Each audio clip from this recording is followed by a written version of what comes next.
Abdoulaye Tall, ministre du Commerce, vous êtes l'invité de ce 20h. Bonsoir une fois de plus. Bonsoir, madame. Voilà, on l'a appris à l'issue du Conseil des ministres, une augmentation du prix des hydrocarbures. Déjà, est-ce qu'on pourrait savoir ce qui justifie cette décision et pourquoi maintenant? Merci, madame Ouattara, et merci à la TNB. Ça n'a pas été une décision facile pour le gouvernement parce que nous savons que toute augmentation du prix des hydrocarbures a une répercussion sur les autres prix. Les prix des transports, les prix des denrées alimentaires et donc tout ce qui suit.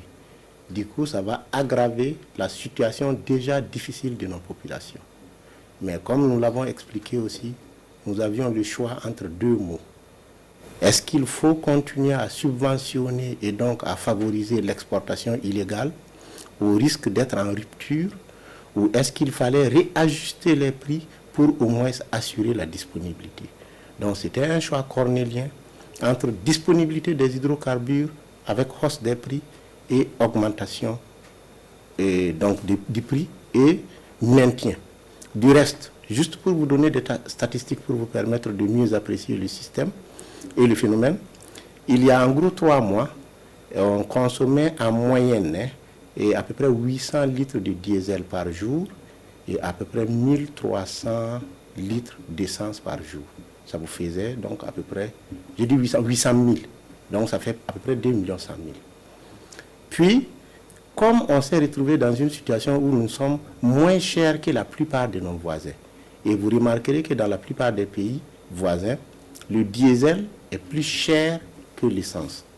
De sorte que ça a encouragé l'exportation. Aujourd'hui, en moyenne, nous sommes à peu près 1 500 000 francs de litres consommés par jour, en tout cas qui sortent de nos stations, et à peu près 1 800 000, un peu moins de 2 millions par jour pour l'essence. On est, avant cette augmentation, à une subvention de 400 francs par litre de diesel et 300 et quelques par litre d'essence. Donc quand vous faites ce calcul, vous verrez ce que ça coûte journalièrement au budget de l'État. Et du coup, comme la Sonabi achète cher, revend moins cher, mais l'État ayant des difficultés ne donne pas la subvention à temps, on risque de ne plus avoir des ressources pour acheter. Donc voilà la réalité qui nous a contraints à augmenter les prix. Voilà, augmentation du prix pour éviter une rupture, mais 100 francs, ça reste quand même un montant inhabituel.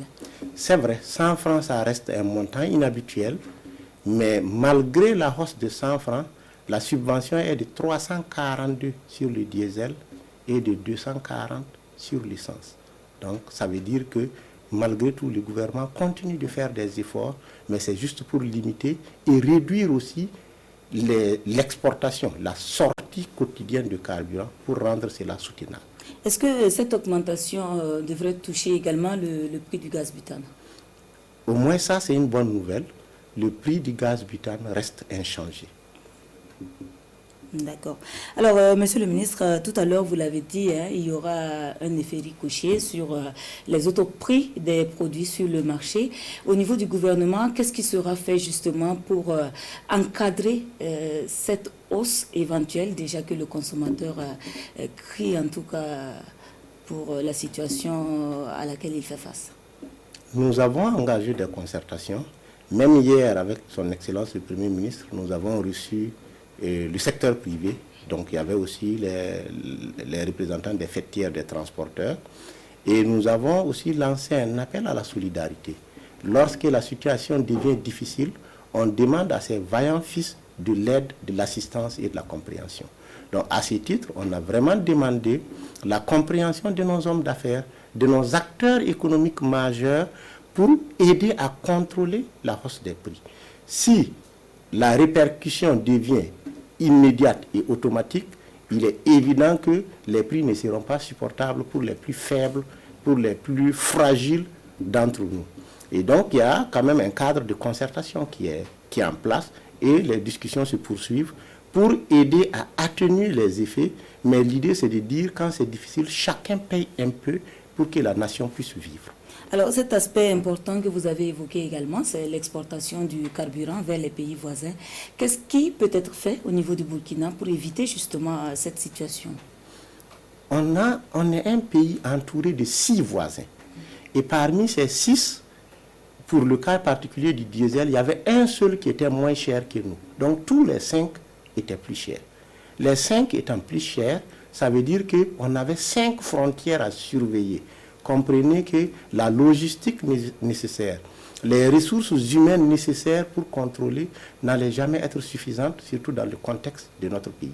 Mais en réajustant le prix, du coup, l'exportation frauduleuse devient moins rentable, ça va décourager certains acteurs. Et c'est ça aussi la raison.